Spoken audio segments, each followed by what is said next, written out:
నమస్తే, welcome to Sagar TV. నేను మీ గోవా సాగర్.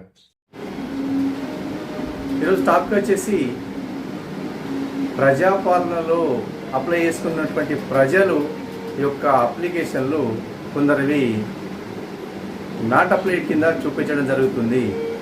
ఆ నాట్ అప్లైడ్ కింద చూపిస్తున్నటువంటి అప్లికేషన్ యొక్క పరిస్థితి ఏంటి?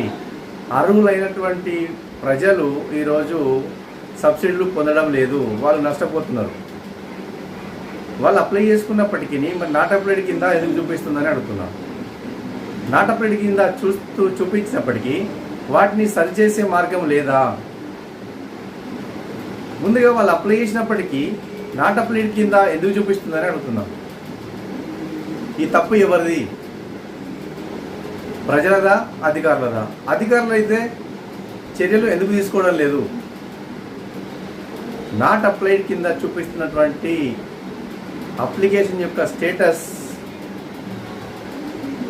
అది ఎవరి బాధ్యతనో, ఎవరు తప్పియడం వల్ల జరిగిందో వాళ్ళపై చర్యలు తీసుకోవాలని కోరుతున్నా.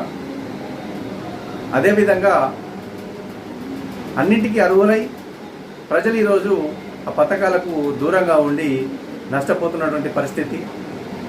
మరెందుకు ఆ పరిస్థితి వచ్చింది? ఆఫీసులో పని వెళ్తేనేమో 8 ఆప్షన్ రావాలి, 8 ఆప్షన్ రావాలి అని వాళ్ళు చెప్తారు. మరి నష్టపోతుంది ఎవరు? ప్రజల, నాయకుల, అధికారుల? దయచేసి 8 ఆప్షన్ ఇచ్చి అప్లై చేసుకున్నటువంటి ప్రజలకు, అర్హులైనటువంటి ప్రజలకు ఈ సబ్సిడీలు, పథకాలు అందే విధంగా చూడాలని నాయకులను, అధికారులను కోరుతున్నాను.